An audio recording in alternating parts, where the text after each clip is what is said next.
مصطفیٰ مصطفیٰ مصطفیٰ مصطفیٰ مصطفیٰ مصطفیٰ مصطفیٰ مصطفیٰ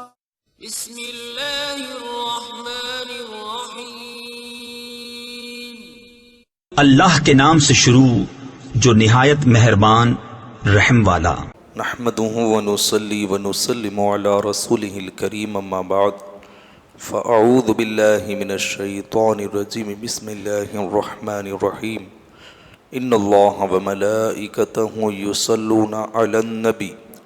يا ايها الذين امنوا صلوا عليه وسلموا تسليما اللهم صل على سيدنا ومولانا محمد معدن الجود والكرم وآلہ وبارک وسلم۔ سب سے پہلے رب تبارک و تعالیٰ نے نور مصطفیٰ صلی اللہ تعالیٰ علیہ وسلم کو پیدا فرمایا، اور پھر نور مصطفیٰ صلی اللہ تعالیٰ علیہ وسلم سے دیگر مخلوقات کی پیدائش ہوئی، جس کی کچھ تفصیل آپ نے سماعت فرمائی۔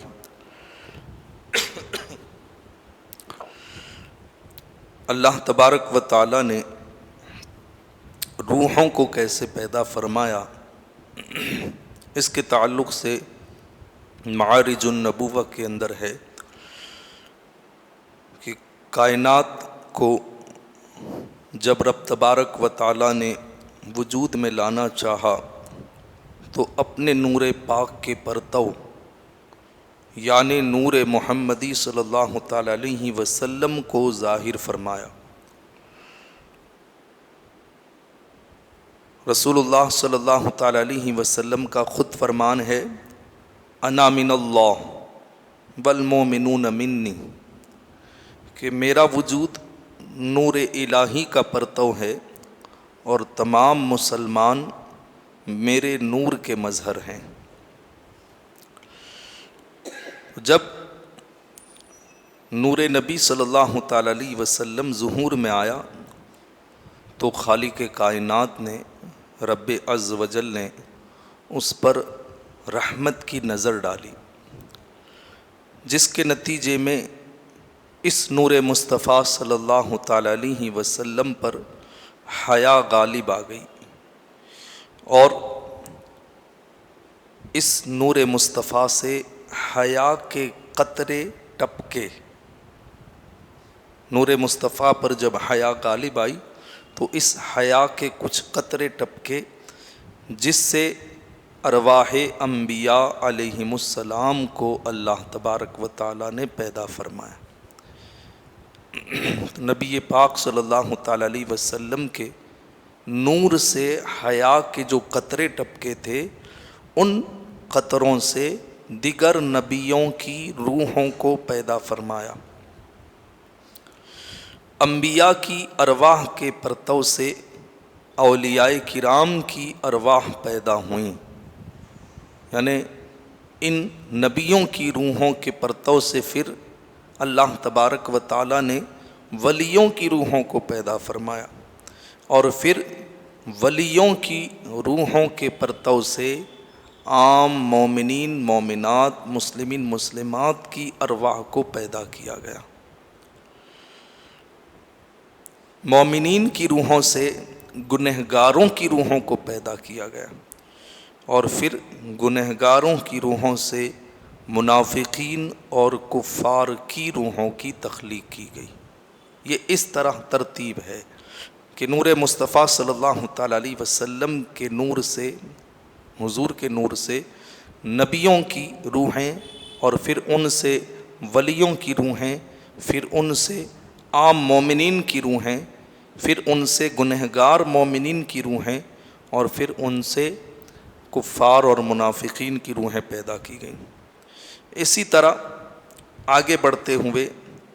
کہ انسان کی روحوں سے رب تبارک و تعالیٰ نے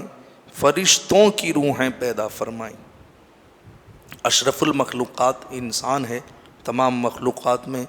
سب سے زیادہ عزت و شرف جسے ملا وہ حضرت انسان ہے، اور انسان کو یہ شرف کیوں ملا کہ اللہ کے رسول بشر بن کر تشریف لائے۔ وہ ہر عالم کی رحمت تھے، جس عالم میں رہ جاتے یہ ان کی مہربانی ہے کہ یہ عالم پسند آیا۔ تو حضور کے صدقے میں انسانوں کو عزت ملی، تو انسانوں کی روحوں سے پھر اللہ تبارک و تعالیٰ نے فرشتوں کی روحوں کو پیدا فرمایا، اور پھر فرشتوں کی روحوں سے جناتوں کی روحوں کو پیدا فرمایا، پھر جناتوں کی ارواح سے شیاطین کی روحوں کو پیدا کیا گیا، اور شیاطین سے مراد یہاں ابلیس اور اس کی ذریت ہے۔ اس کے بعد انسان کی ارواح سے ہی دیگر حیوانات جتنے بھی جانور ہیں، روئے زمین پر ہوں یا سمندر کے اندر ہوں، ان تمام روئے زمین پر اور سمندر کے اندر پائے جانے والے جانداروں کی روحوں کو بھی انسان کی روح سے ہی پیدا کیا گیا۔ پھر موجودات، نباتات، زمینی دفین مرکبات، مفردات کے عناصر کو بھی پیدا کیا گیا۔ اس طرح تمام مکنونات علوی و سفلی، ملکی و ملکوتی نور سید المرسلین صلی اللہ تعالیٰ علیہ وسلم کا پرتو ہے کہ دنیا میں جتنی بھی چیزیں پیدا ہوئیں، جتنی روحیں پیدا ہوئی ہیں، وہ سب ہمارے حضور کے نور سے ہی بنی ہیں۔ یہ نور مصطفیٰ صلی اللہ تعالیٰ علیہ وسلم ہی کا صدقہ ہے۔ جب تمام چیزوں کو جو ہے نور مصطفیٰ صلی اللہ تعالیٰ علیہ وسلم کے وجود سے ان کی اصل بنا دی گئی، اب ان مراحل کے بعد باری آئی جناب محمد الرسول اللہ صلی اللہ تعالیٰ علیہ وسلم کے لیے خمیر تیار کرنے کی، جس خمیر سے رسول اللہ صلی اللہ تعالیٰ علیہ وسلم کے جسم مبارک کو بنایا جائے۔ جس طریقے سے روٹی بنانے کے لیے آٹا وہ خمیر ہوتا ہے، مادہ ہوتا ہے، مکان کو بنانے کے لیے کوئی نہ کوئی مادہ ہوتا ہے، تو نور مصطفیٰ صلی اللہ تعالیٰ علیہ وسلم کو اب وجود مصطفیٰ میں تبدیل کرنے کے لیے اور ہمارے آقا صلی اللہ تعالیٰ علیہ وسلم کے جسم مبارک کا خمیر بنانے کے لیے چونکہ ضرورت پڑی، آپ نے سنا بھی ہوگا کہ ہر انسان وہیں مر کر کے مٹی میں ملتا ہے جہاں کی زمین ہوتی۔ ہمارے آقا صلی اللہ تعالیٰ علیہ وسلم کا جب خمیر بنانا چاہا تو اللہ تبارک و تعالیٰ نے حضرت جبرائیل علیہ السلام کو، حضرت میکائیل علیہ السلام کو اور حضرت اسرافیل علیہ السلام کو حکم دیا کہ زمین پر جاؤ اور آرام گاہ رسول علیہ الصلاۃ والسلام کی خاک پر انوار برائے خمیر صاحب لولاق صلی اللہ تعالیٰ علیہ وسلم لے کر کے آؤ۔ یہ حکم ہوا کہ جہاں پر ہمارے آقا صلی اللہ تعالیٰ علیہ وسلم آج آرام فرمائیں، جو حجرہ عائشہ صدیقہ رضی اللہ تعالیٰ عنہا کے اندر جہاں حضور کی تربت مبارک ہے، تو جہاں قبر مبارک ہے وہاں کی مٹی لانے کا حکم ہوا کہ اسی سے رسول اللہ صلی اللہ تعالیٰ علیہ وسلم کے جسم مبارک کا خمیر بنانا تھا۔ جب ان مقبول فرشتوں نے یہ بشارت آ کر کے مدینہ منورہ میں جہاں پر تربت رسول صلی اللہ تعالیٰ علیہ وسلم ہے آج، اس زمانے میں تو ابھی تو جو ہے دنیا بسی بھی نہیں تھی، اس وقت تربت نہیں تھی، آج جہاں پر تربت ہے اس خطۂ زمین کے پاس آ کر کے ان فرشتوں نے حضرت جبرائیل علیہ السلام، میکائیل علیہ السلام، اسرافیل علیہ السلام نے خوشخبری سنائی کہ اللہ تبارک و تعالیٰ تم سے رسول اللہ کا خمیر بنانا چاہتا ہے۔ تو جب یہ خوشخبری اس خاک کے، اس زمین کے حصے نے سنی تو وہ فرط و مسرت اور شوق و جوش میں آ گئی، بہت زیادہ خوش ہو گئی، اور اسی خوشی میں وہاں کی خاک کافور سے زیادہ سفید ہو گئی۔ حضرت جبرائیل علیہ السلام نے ایک مسقال خاک، یہ ایک وزن ہے، تو اتنی خاک جس کو تقریباً 4.5 ماشا حاشیے میں لکھا گیا، تو 4.5 ماشا خاک آپ نے وہاں سے اٹھائی۔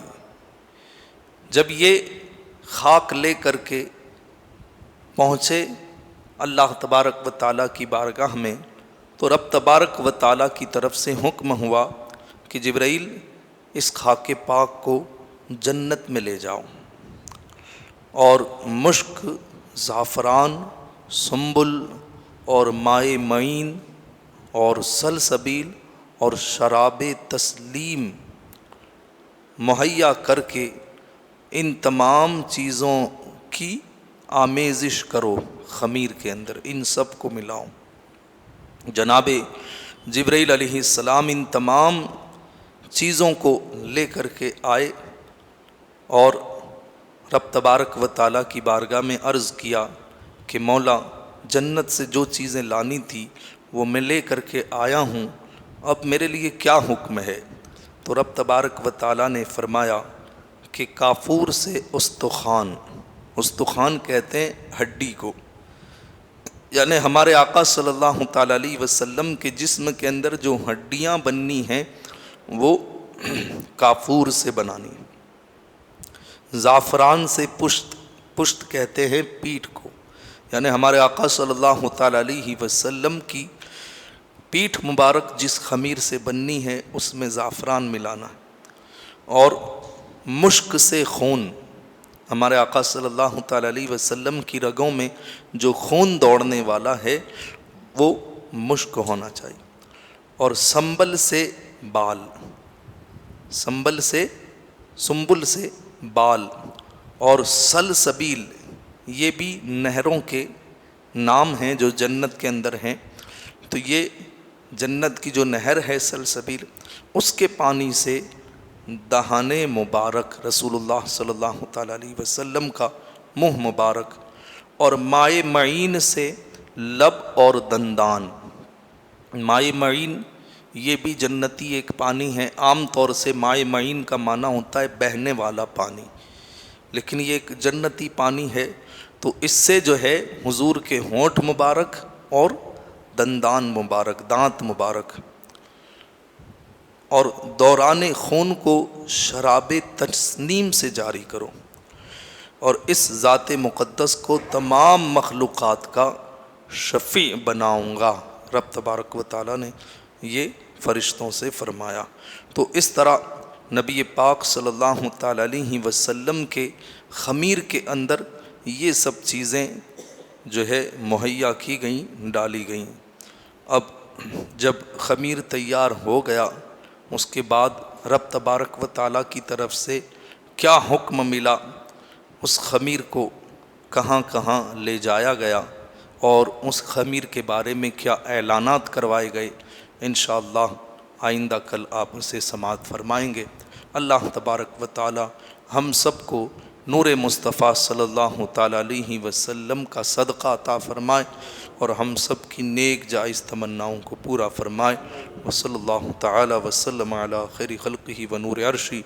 سیدنا و مولانا محمد وعلی آلہ واصحابہ اجمعین برحمتک یا ارحم الراحمین۔